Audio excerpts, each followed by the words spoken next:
friend, it's me, Justine Dvorak from Stationery by Justine, where when I craft, my world stands still. Recently, I had a comment on one of the Facebook groups that I run where someone asked a question about how to heat emboss. So that is what this video is going to be all about. Plus, I'm going to show you a wobbler in action. I'm using Pajama Crafter Stamps products today. So that would be the Yeti Friends. That's where I got this Yeti from. And then I also have this deer. The deer is from another set. I will grab the name of that in just a minute. I have a ton of stuff from Pajama Crafter Stamps. And right now I've been working with their products a lot, so they are kind of all over my craft room right now. It is from a set called Woodland Friends. And then I'm going to add a sentiment from this stamp set called Seasons Gifting. So let's start off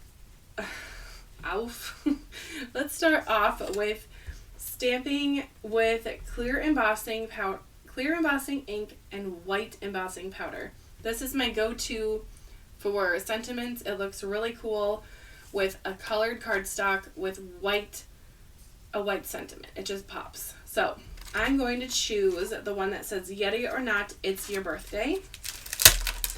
It's your birthday. Okay, we're going to use a little stamp block here. Nothing fancy. Now this is the first time I've used this stamp, so anytime a new stamp is brought into my craft room, I always do the whole like rub it on your hand thing, because there is, from most companies, I can't really think of one that doesn't, but the stamps have a little residue on from how they were made, so just give it a little wipe. Then I'm going to use this, which is from Rabbit Hole Designs. It is an anti-static tool, so there's a little clay in here, and I will just lightly brush that over where I'm going to stamp. If I need more, I can turn this and I'll hear clicking, and that's releasing more of the clay there. Then to store, I just push it up, put the lid on, and it's good to go. Then I'm going to use clear embossing ink. So I've had this for like 3 years, and I've re-inked it. It's been a tried and true. I will just take the stamp and get it nice and inky. Since this is brand new and the Versamark ink is very sticky, I'm going just to get a good amount on there. Make sure everything is covered. Now sometimes with sentiments I will use my Misty, so I could stamp a few times. I'm just going to keep it really simple today and use a block. So I'm just going to be stamping one time. So already you can see that that made kind of a watermark look. That's what this is called, the watermark, but it is clear. Then to wash this off, I will just set it to the side for now, but we'll get to that in a second. Now I keep my white embossing powder in a sandwich container from Dollar Tree. I'll just cover up the embossing powder onto the stamped area. Sometimes I like to kind of let it sit there for just a second or two and then tap away any excess. Now if there is a section where there's a lot of excess, you can always take like a tool or something that you have and just kind of tap it or scrape if there's a little spot that you want to make sure is not covered with the powder. But in general, if you use an anti-static tool first, it's going to be fine. So don't bump that. I'm going to then get my heat embossing gun. This is a heat tool. It is nothing fancy. This one is called, I don't even know where I got this. I might have even got this from when my mom gave me most of her craft supplies. But any heat gun will work.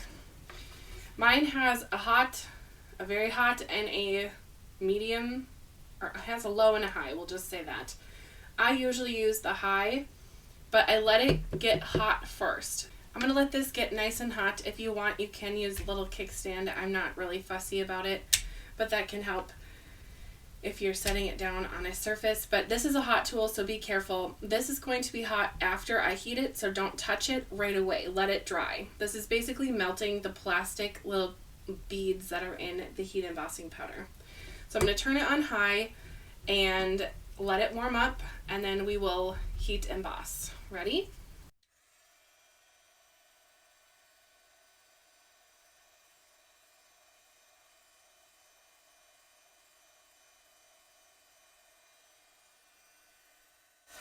It's now pretty hot. Let's heat emboss it. Okay, before I begin, I just want to mention I'm going to heat it, but not so much that it is going to burn anything, just enough to melt the little beads, but not enough for it to lose its shine. And if it warps, I am going to flip it and just kind of heat the back a little.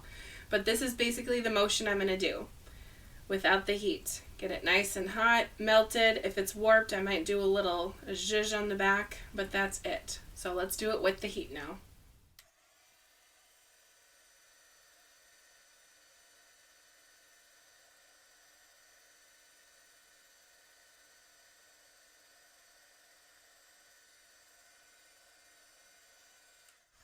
That's it.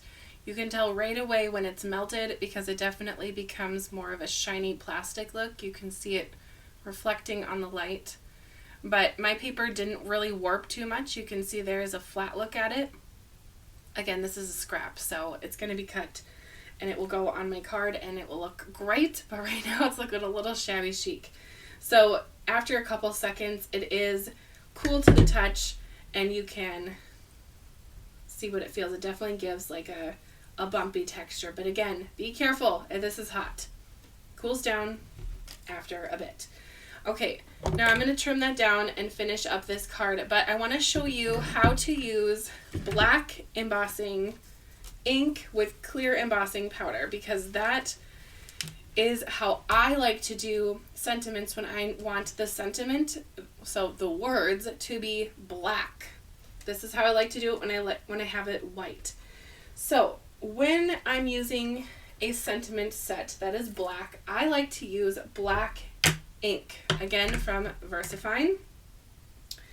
So let's grab a sentiment. I'm going to use the one that says Dashing Through the Snow, because I made my little reindeer, well, my deer into a reindeer, a little Rudolph moment with his nose. So I'm going to use Dashing Through the Snow. This is such a cute set with the sleigh. I do love this one. Then for getting my sentiments on straight, if you put it on, it can kind of get wonky. So I like to just set one side on, make sure this is clean-ish, set one side on and just let it fall. It naturally will go into a straight position. If you want to get fussy, you can use the grid lines on your stamp block if you have grid lines. To me, I'm not too fussy, and that laying down technique really works pretty much most of the time. I'm going to just go ahead and use my anti-static tool again and store it properly. Now for this, the reason why I like black ink and clear powder is that you can see here on the white, there are tiny little pieces here of the white that strayed and then is now melted onto my sentiment. If I were to do that with black, there would be black little speckles everywhere. And if that's the look you're going for, you go. But when I use black and white, I want it to be a clean look. So if I have clear powder and there's powder that gets kind of all over, it will be clear and not black. So no one will see it. So here we go. I'm going to position it into the corner here and try to get it straight enough where I only have to cut two sides.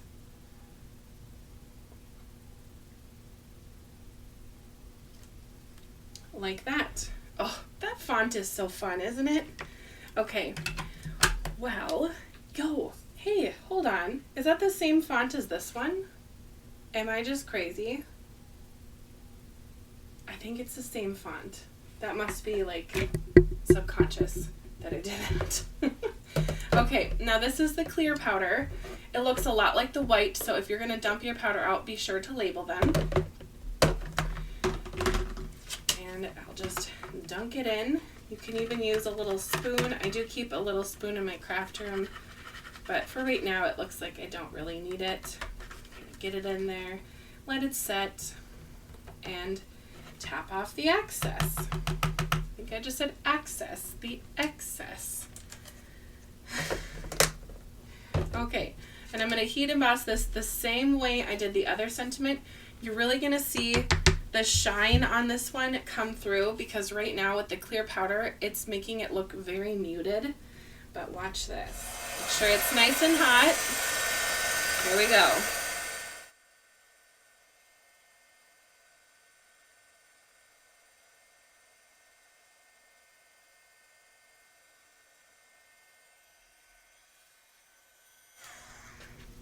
Just a few seconds, it's all ready to go. Now that just kind of makes the project look even more exciting and finished, or more polished, if you will, as opposed to just stamping it with black ink and not heat embossing it. But it definitely has a texture to it, so that is super fun. I have lots of videos on my channel already about using embossing powder with embossing folders. So if that is something that's interesting to you, check out my channel. I have lots of videos of how I craft. So now I'm going to take my mini trimmer here and I'm going to position it so you can see. I'm using this clear line as my top and just trimming away. Now if your stamp sentiment had a die cut, you could certainly die cut this out after you heat emboss. But this one is just going to get cut out. This is my mini trimmer from Tonic and Tim Holtz. Okay. Now this one, because I positioned it in the corner down here, I only have to cut across on the top and right here. I don't have to cut here or here because that's already a straight line. So a little hack for cutting. It makes it a lot easier to die cut out sentiments when you're starting with two edges that are straight and ready. Now these are still good. I'll save these in my white scraps. Anytime I have white scraps, I save them for sentiments. Well, really any scrap that's of a decent size, I will save. Alrighty, so that's gonna go something like there and here.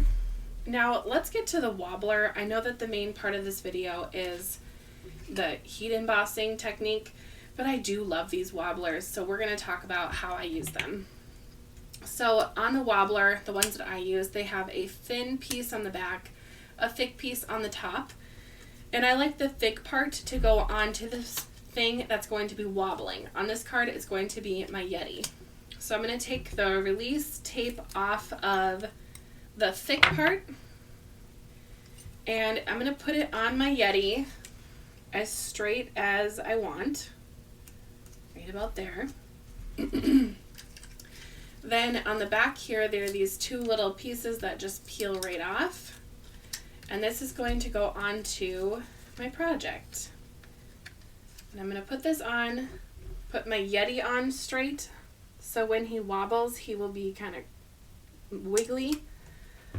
But as long as that first press is straight, now he's good to go. Look at that. How fun are interactive cards? I mean, come on. That is so fun. So then I'm going to put the sentiment right down here with some foam, and I'm also going to pop up these things here in just a second, but I will do that off camera and come back and show you the result. So I've gone ahead and added the sentiments. Let me know which one is your favorite in the comments. I will just note the backgrounds for these briefly as I finish up the video. This one has Lawn Fawn patterned paper. This one has Pink and Main foiled snowflakes, and then I die cut out the circle with Trinity stamps, one of their A2 circle dies. So these are super fun. I think my favorite has to be the reindeer one, just because it's the Christmas season, you know? Anyway, thank you for watching, and if you have any more questions, let me know in the comments. I would love to help you. We'll see you next time. Bye, crafty friend.